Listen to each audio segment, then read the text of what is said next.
तो पिछले एपिसोड में टैन्यू ने वुहोंग के भेजे हुए स्टूडेंट को मार दिया था, लेकिन तभी उसी वक्त थर्ड एल्डर भी वहां पर आ गए थे और उन्होंने टैन्यू से बताया था कि चीफ तुमसे मिलना चाहती हैं, जिसके बाद टैन्यू भी तुरंत वहां से निकल गया था। इसके बाद अगले सीन में हम देखते हैं कि वो दोनों मिस पिंग के पैलेस में आ गए थे, लेकिन टैन्यू भी परेशान होता है कि मिस पिंग ने अचानक से उसे मिलने के लिए क्यों बुला लिया। इसीलिए वो थर्ड एल्डर से इसके बारे में पूछने लगता है, क्योंकि वह भी इसके वजह के बारे में जानना चाहता था। लेकिन इस पर थर्ड एल्डर टैन्यू से कहते हैं कि अंदर जाने के बाद तुम्हें भी इसके बारे में पता चल जाएगा, और फिर दोनों यहाँ से आगे की तरफ जाने लगते हैं। तभी थर्ड एल्डर टैन्यू से कहने लगते हैं, मैंने भी सुना कि एटर्नल इमोर्टल सेक्ट के अल्केमी कंपटीशन में तुम्हारा परफॉर्मेंस बहुत ही अच्छा था, लेकिन मैंने तो कभी नहीं सोचा था कि तुम एक होली अल्केमिस्ट हो सकते हो। लेकिन हम देखते हैं कि टैन्यू इस बात के ऊपर कुछ भी नहीं कहता, जिसके बाद थर्ड एल्डर उससे कहते हैं, मुझे लगता है कि मैं अब काफी बूढ़ा हो गया हूँ और इसके अलावा अल्केमी में मेरी अचीवमेंट तुम्हारी जैसी अच्छी भी नहीं है। तब इनके इस बात को सुनकर टैन्यू उनसे कहता है कि आप तो सच में काफी पोलाइट हैं। लेकिन तभी इसी बीच पैलेस का दरवाजा भी ओपन हो जाता है और फिर ये दोनों तुरंत ही अंदर आ जाते हैं, जहाँ पर हम देखते हैं कि मिस पिंग और सिक्स्थ एल्डर काफी समय से इनके आने का इंतजार कर रहे थे। अब यहाँ पर आते ही टैन्यू मिस पिंग और सिक्स्थ एल्डर दोनों को ग्रीट करता है, जबकि थर्ड एल्डर अपने सीट पर आकर बैठ जाते हैं। तभी मिस पिंग टैन्यू से पूछती है कि तुमने वुहोंग के बेटे फेसियोंग को बहुत बुरी तरह से जख्मी कर दिया, लेकिन आखिर ये सब चल क्या रहा है। तब इसके इस बात को सुनकर टैन्यू से पूरी सच्चाई बता देता है और फिर कहता है कि वुहोंग ने अपने बेटे फेसियोंग को ड्रीम मेडिसिन दिया था, जिसका इस्तेमाल करके वो मेंगई के साथ में गलत काम करना चाहता था। लेकिन ये तो अच्छा हुआ कि मैं बिल्कुल सही समय पर वहाँ चला गया, लेकिन मैंने अगर वहाँ पहुँचने में थोड़ी सी भी देरी कर दी होती,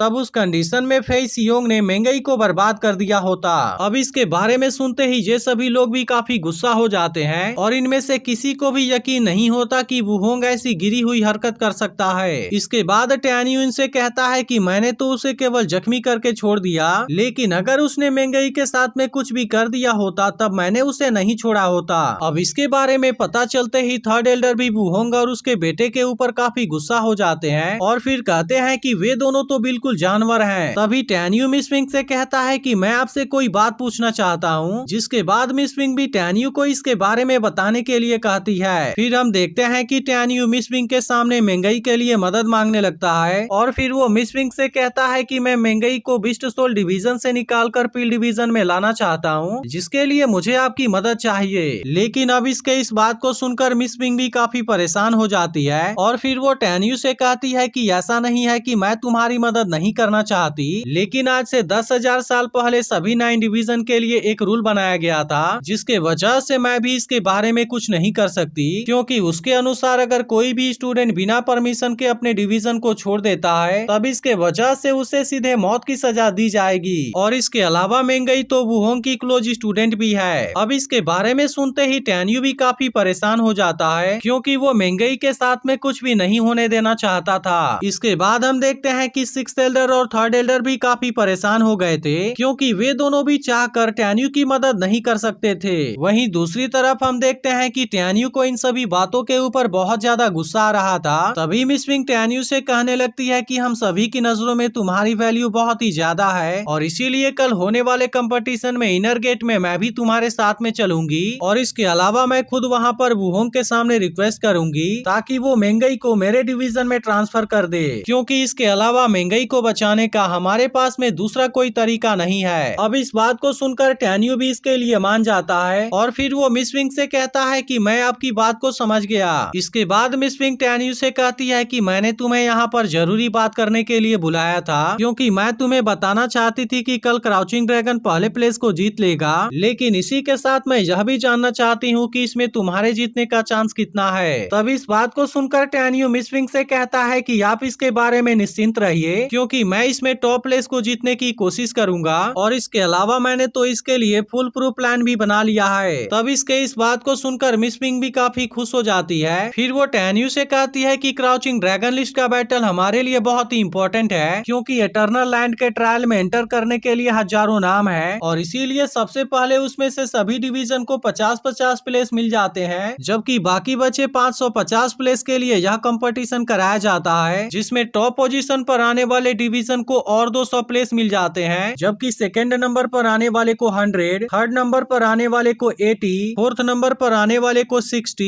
फिफ्थ नंबर पर आने वाले को 50, सिक्स्थ नंबर वाले को 30, सेवेंथ नंबर पर आने वाले को 20 और फिर सबसे लास्ट में आने वाले को केवल 10 प्लेस ही मिलते हैं। लेकिन सबसे जरूरी बात यह है कि बहुत समय से हमारा कोई भी स्टूडेंट टॉप 8 में नहीं आ पाया, इसीलिए इस बार मेरी सारी उम्मीदें तुम्हारे ऊपर ही टिकी हुई हैं और मैं उम्मीद करती हूँ कि तुम इसके बारे में याद रखोगे। अब इसके इस बात को सुनकर टैन्यू भी मान गया था, लेकिन मिस पिंग उसके चेहरे को देख समझ गई थी कि वो उससे कुछ पूछना चाहता है, इसीलिए वो टैन्यू से कहती है कि क्या तुम कुछ और भी पूछना चाहते हो। तब इस पर टैन्यू कहता है कि मुझे इटर्नल लैंड के ट्रायल के बारे में चिंता हो रही है, क्योंकि मुझे डर है कि वहाँ पर एंटर करने के बाद इटर्नल इमोर्टल सेक्ट और डिवाइन सोल इमोर्टल पैलेस एक साथ मिलकर हमसे बदला लेने की कोशिश करेंगे। इसीलिए अगर मैंने इस कंपटीशन में टॉप पोजीशन को जीत लिया, तब इसके वजह से हमारे डिवीजन को और 200 प्लेस मिल जाएंगे, जिसके बाद हमारे डिवीजन के और ज्यादा स्टूडेंट इटर्नल लैंड के ट्रायल में एंटर करेंगे और इस तरह से हमारे स्टूडेंट के मरने का चांस और भी ज्यादा बढ़ जाएगा। तभी हम देखते हैं कि मिस पिंग भी इन सभी बातों के वजह से काफी परेशान होती है और फिर वो टैन्यू से कहती है कि तुम्हारी यह चिंता बिल्कुल ही सही है और इसी के बारे में एल्डर बेन ने भी काफी पहले सोचा था, लेकिन फिर भी मुझे लगता है कि अगर हमारे ज्यादा स्टूडेंट वहाँ पर जाएंगे, तब इसके वजह से उनको और ज्यादा अपॉर्चुनिटीज मिलेंगी और इसके अलावा उनको बाहरी दुनिया के बारे में भी जानने का मौका मिलेगा। इसके बाद मिस पिंग इन सभी से कहती है मुझे उम्मीद है कि मेरा यह डिसीजन सही हो और इसके बाद वो टैन्यू से कहती है कि अब तुम्हें वापस जाकर आराम कर लेना चाहिए, क्योंकि कल तुम्हें कंपटीशन के लिए भी जाना है और मैं भी वहाँ पर तुम्हारे साथ में चलूंगी। जिसके बाद हम देखते हैं कि अब टैन्यू भी यहाँ से वापस चला जाता है। अब अगले दिन मिस पिंग और बाकी लोग भी कंपटीशन में पार्टिसिपेट करने के लिए निकल जाते हैं, जहाँ पर हम देखते हैं कि मेंगई और टैन्यू एक साथ में होते हैं। अब इसके कुछ समय के बाद ये सभी लोग भी उस जगह पर आ गए थे जहाँ पर सभी 9 डिवीजन के बीच में कंपटीशन होने वाला था, लेकिन हम देखते हैं कि बाकी डिवीजन के चीफ और स्टूडेंट इनसे पहले यहाँ पर आ गए थे और अब मेंगई को यहाँ पर देखते ही वुहोंग काफी परेशान हो जाता है। लेकिन फिर भी हम देखते हैं कि इनमें से कोई भी इन सभी को थोड़ा भी रिस्पेक्ट नहीं दे रहा था, क्योंकि पी डिवीजन बहुत समय से टॉप 8 में भी नहीं आ पाया है। लेकिन अब इनके इस एटीट्यूड के वजह से टैन्यू भी इनके ऊपर काफी गुस्सा हो गया था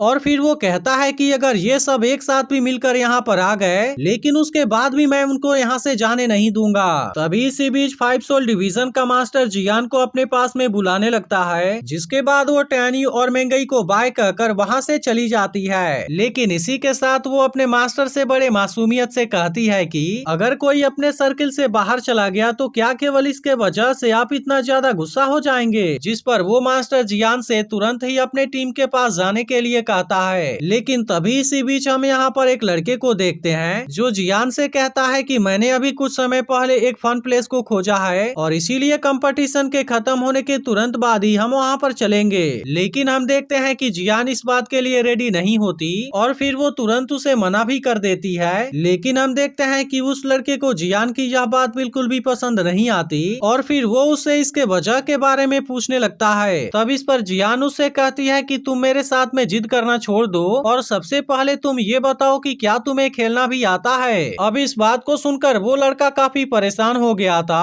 और उसे ऐसा लगता है कि टैन्यू ने उसे कुछ कहा होगा, जिसके वजह से वो उसके ऊपर बहुत ज्यादा गुस्सा होने लगा था और इसी के साथ वह तो टैन्यू को मारने के बारे में भी सोचने लगता है। लेकिन तभी इसी बीच बिस्ट सोल डिवीजन का मास्टर वुहोंग मेंगई की बेइज्जती करना शुरू कर देता है और फिर वो उसे तुरंत ही बिस्ट सोल डिवीजन में वापस आ जाने के लिए कहता है। लेकिन हम देखते हैं कि मेंगई उसके पास में वापस नहीं जाना चाहती थी और अब उसके इस बात से यहाँ के बाकी लोग भी काफी हैरान हो गए थे और उनको समझ में नहीं आ रहा था कि आखिर यहाँ पर चल क्या रहा है। लेकिन हम देखते हैं कि टैन्यू अभी भी मेंगई के साथ में खड़ा था और फिर वो उसे कहता है कि तुम इसके बारे में चिंता मत करो। अब इसके वजह से वुहोंग को मेंगई के ऊपर और भी ज्यादा गुस्सा आने लगता है। लेकिन तभी हम देखते हैं कि टैन्यू उसके सामने आ जाता है और फिर वो वुहोंग से कहता है कि तुम अपनी बकवास बंद करो और आखिरकार तुम खुद को क्या समझते हो। इसके बाद वो वुहोंग से कहता है कि भले ही तुम्हारे पास में इंसानी चेहरा है, लेकिन असल में जो तुम्हारा दिल है वो एक जानवर का है। मगर तुमने इसके बारे में अगर और भी ज्यादा कुछ कहा तो मैं तुम्हारे सिर को तुम्हारी बॉडी से सबके सामने ही अलग कर दूंगा। जिसके बाद एपिसोड भी यहीं पर एंड हो जाता है। लेकिन अगर आपने इसके पिछले एपिसोड को मिस कर दिया हो तो लेफ्ट वाली वीडियो जरूर देख लेना